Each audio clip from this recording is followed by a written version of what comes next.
In my experience working with kids, oftentimes if I've been working with a child for a while and maybe they're really behind on some of their motor skills, their locomotion skills, jumping, they have, really low muscle tone in their lower body, they have very flat feet, balance and postural control is a big struggle, they have low endurance. These are all areas that I can and do work on, but oftentimes I will refer out to PT to work specifically on those skills. And for the most part, I have pretty good results with that. I've worked with a client that I referred out to PT, and within just a couple of weeks of going to OT and PT consistently, this child started doing 2-foot jumps and started having increased confidence in their ability to do things, and they weren't as scared to try new things. It was amazing. I'm Rachel. And I'm Jessica, and this is All Things Sensory by Harkla. We are both certified occupational therapy assistants, and together with Harkla, we are on a mission to empower parents, therapists, and educators to help raise confident and strong children of all abilities. On this podcast, we chat about all things sensory, diving into special needs, occupational therapy, parenting, self-care, overall health and wellness, and so much more. We are here to provide raw, honest, and fun strategies, ideas, and information for parents, therapists, and educators, as well as other professionals to implement into daily life. Thank you so much for joining us. Just a quick reminder, we are doing a free live webinar all about sensory strategies in the classroom on April 16th at 1 p.m. Mountain Standard Time. This webinar is designed for parents, therapists, teachers, anyone working with students in the classroom. You don't want to miss this because we are doing a live Q&A at the end, and this is our all-time favorite part of doing these live webinars. You'll also get some freebies when you register, and if you can't make it to the live, register anyways because you will be emailed the recording and all of the free handouts afterwards. Plus, if you are an OT practitioner, you will earn AOTA CEUs after completing your post-test. All right, we will include the link below so you can register now. See you then. Hey there, welcome back to our podcast. We're so happy to have you here. I'm Rachel. I'm Jessica. And in honor of Occupational Therapy Month, we are going to be sharing myths about OT.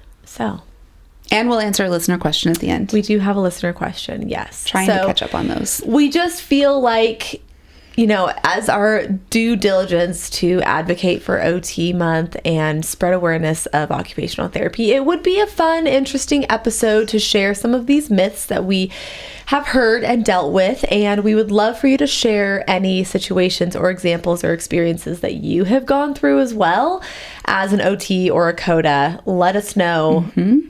Please share your stories. Yes. We love to hear them. All right. Myth number 1 is that OTs help people find jobs. Yes. This just happened to you. This just happened to me. Yep. Where I was out of town with a couple of OT friends and we were explaining our job to somebody that we met, and he looked right at us and said, "Oh, OT, does that mean you find people jobs?" We said, "No, that's not it. Actually, it's not." I mean, we could. We can help people feel successful with their jobs and do their jobs better. Yeah. Go back to work after an injury. Yep. But we don't help you build a resume and go on interviews. We don't do that. No. Okay. Next myth, OTs only work with autistic children. This is far from the truth. This is a big area that we do work in. We do help autistic children, autistic adults, autistic clients, but also we help literally anyone and everyone who with or without a diagnosis. With or without a diagnosis, who's just struggling to get through their daily occupations. Mm-hmm. Yep. Number 3, OT is basically the same as PT, physical therapy. This is one that we'll hear about in the hospital happening a lot too. Rehabs, yeah. PT will go in after a knee replacement and they'll, do the exercises, do all the things, and then OT will go in and the client will be like, "Oh no, I already had PT. I don't need to do anything else." And it's like, no, actually, this is a completely separate area. We're going to help you be able to get up and go to the bathroom independently following your precautions. So that's a fun one that we hear. But Oh, go ahead. I think I was going to talk about one that's like down the list, so I probably no, we're not there yet. Yeah, I was just going to have another example. Yes. In my experience working with kids, oftentimes if I've been working with a child for a while and maybe they're really behind on some of their motor skills, their locomotion skills, jumping, they have, really low muscle tone in their lower body, they have very flat feet, balance and postural control is a big struggle, they have low endurance. These are all areas that I can and do work on, but oftentimes I will refer out to PT to work specifically on those skills. And for the most part, I have pretty good results with that. I've worked with a client that I referred out to PT, and within just a couple of weeks of going to OT and PT consistently, this child started doing 2-foot jumps and started having increased confidence in their ability to do things, and they weren't as scared to try new things. Like, it was amazing. And then I had another client who, very similar to the first one as far as challenges and deficits, referred them out to PT, and the PT, who was a new grad per parent report, said, no, all these things your OT can work on. And I said, yes, that's true, but you are specialized in this one area for locomotion and jumping and strength in the lower body, and it would just be so beneficial. But needless to say, they didn't get services, and I was really frustrated with that. That's not how I wanted the story to end. I know it wasn't a positive story, but it was kind of frustrating. Yeah, for sure. OT and PT are just so very different. Some of the things that we do can overlap, but we have such different skill sets and different trainings that really it's so much better when we can work together. For sure. Okay, what's the next one? Okay, next one. OT is just rehab, just for after an injury. While that is a large area of occupational therapy, that is not the only area that OT specializes in. Specifically, our area in peds and private outpatient clinics, the schools, we're working on the underlying skills to help a child be successful with their daily activities. Or even OTs in the NICU. Yep, where they aren't necessarily working on an injury or rehab. It's more of proactively supporting them, supporting their development. So it's so much more than injuries, although that is a big part of OT, but it's not the only area of OT. Yes. All right, the next one. I really like this one. OT is mostly just arts and crafts. Ooh. Now, I like this one because this is my least strong area. This is my weakest area in treatments, and it's a running joke at the clinic that I'm at that I'm almost never in the craft room with my clients, and that I need to do better. We have a student right now who's working, and she's got one of my kids on her caseload, and I keep joking with her. I'm like, I'm really glad that you're working with this client right now, because you're doing so good with the crafts that, like, I struggle to get my clients to do crafts because it's not my favorite. Yes, yes. Which is fun because crafts can work on so many of the fine motor skills, visual motor skills. Like, there's so many fun things that you can do with crafts. But if you're not a crafty person to begin with, it can be less motivating. It can be challenging to, like, really feel that connection to what you're doing is really making the most impact for the child, which is how you feel in a lot of ways. And yeah. Do you remember our, like, arts and crafts class when we were in school? Yes. That was my least favorite class. Yeah. Yeah. It was like beading. The leather working was kind of cool, but I still didn't like it. Yeah. And here I am bringing my sewing machine to the church that I worked at to teach a girl how to sew because she wanted to learn to sew. Thank goodness she wasn't working with me. She would not have had the same treatment if she was with you. No. So, yes, arts and crafts is a big part of OT. We love it. And one of the ways it first got started. Yeah. Yeah. So. But definitely not everyone's area of expertise, which is okay. All right. Next one, you only need OT services if you have a disability. And I like this one because a lot of people just don't know that OT even exists. And in my life area right now, I have I don't know what I'm trying to say. I have 2 young kids, and I'm at gymnastics, and I'm like, out in the community with other families who have kids the same age, and here I am, just can't take my OT goggles off, and I'm like, sensory seeker, just being me, obviously. And we were at karate the other day, and this mom was telling me that her child was struggling with this and this. I'm like, well, this is OT, this is primitive reflexes. And she's like, wait, what? Like, tell me more. What? And so people just don't know that OT is even an option if your child is struggling in different areas. Like, it's just, I don't want to say it's a cure-all, but it's like kind of a one-stop shop for kids who are just struggling with their daily activities. Like, if your child is struggling, if they're not meeting their milestones, if they're behind, if they're delayed, like, try OT. Like, it can be a really beneficial tool. But I don't want to say most pediatricians. A lot of pediatricians aren't going to say, try OT, you know? It's more of like, well, let's see what happens. But try medication. Yeah. And so I just feel like OT isn't necessarily the first go-to for a lot of kids who don't have disabilities. Or a diagnosis. Maybe it should be a diagnosis on this myth. Yeah. Because half of my caseload are no diagnosis. Yeah. But they're struggling to get through their day. Yep. And OT is just a really great strategy. Yep. So, it's a good one. Next one, OTs only work on fine motor skills, kind of going along with just arts and crafts.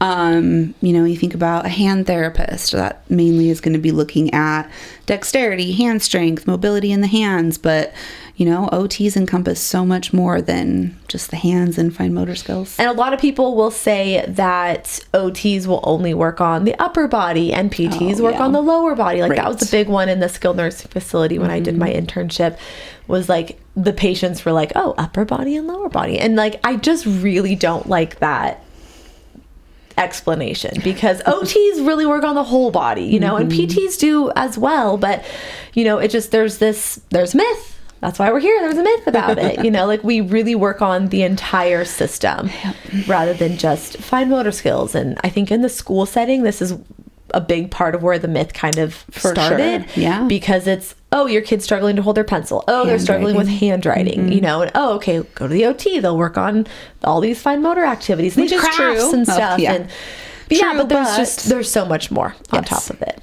Yeah. All right. One more. This is the best one. We saved the best for last. It's only beneficial to work with an OT, not a CODA, or occupational therapy assistant. Yes, and this is a situation that's happened to us before. We'll be in the clinic, the OT does the initial evaluation, and then sometimes the CODAs will get those clients on their caseloads. And for some families, they push back and they say, we don't want to work with an assistant. We want to work with the OT that evaluated us, or we want to work with an OT.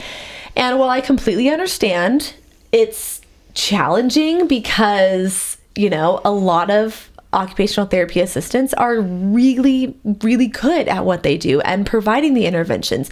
We're known for being creative, and, we can come up with some really unique treatment interventions. And whenever that happens to me, or like whenever that would happen in the past, I would just think, it's their loss, I'm a really great therapist. I am fun. I am motivating. Like, I'm knowledgeable.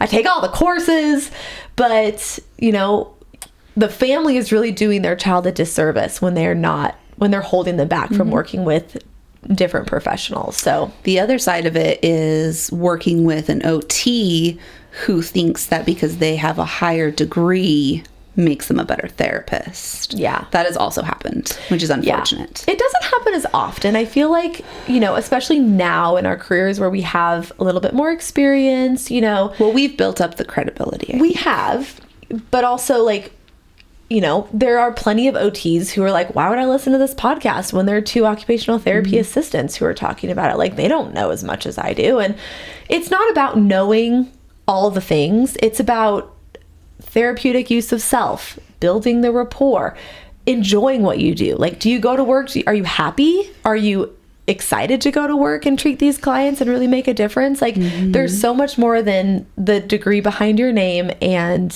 your experience. Like, it's just, there's so much more that makes a good therapist.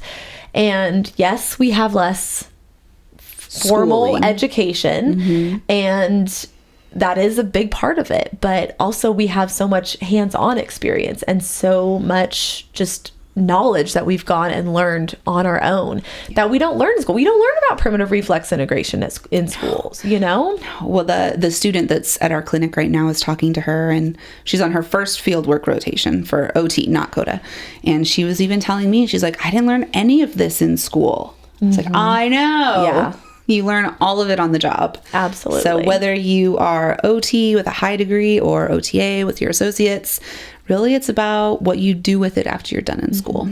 I will too add, I went back and I was going to go to a bridge program. That was always my plan, was to go get my degree as an OTA and then get some experience under my belt and then go back to do a bridge program. And so I went through the whole process. This was like 2018, I think. Got into a school in Tennessee and ultimately decided, like, who am I doing this for? Am I doing this for me, or am I doing this to like prove that I have the experience and the knowledge?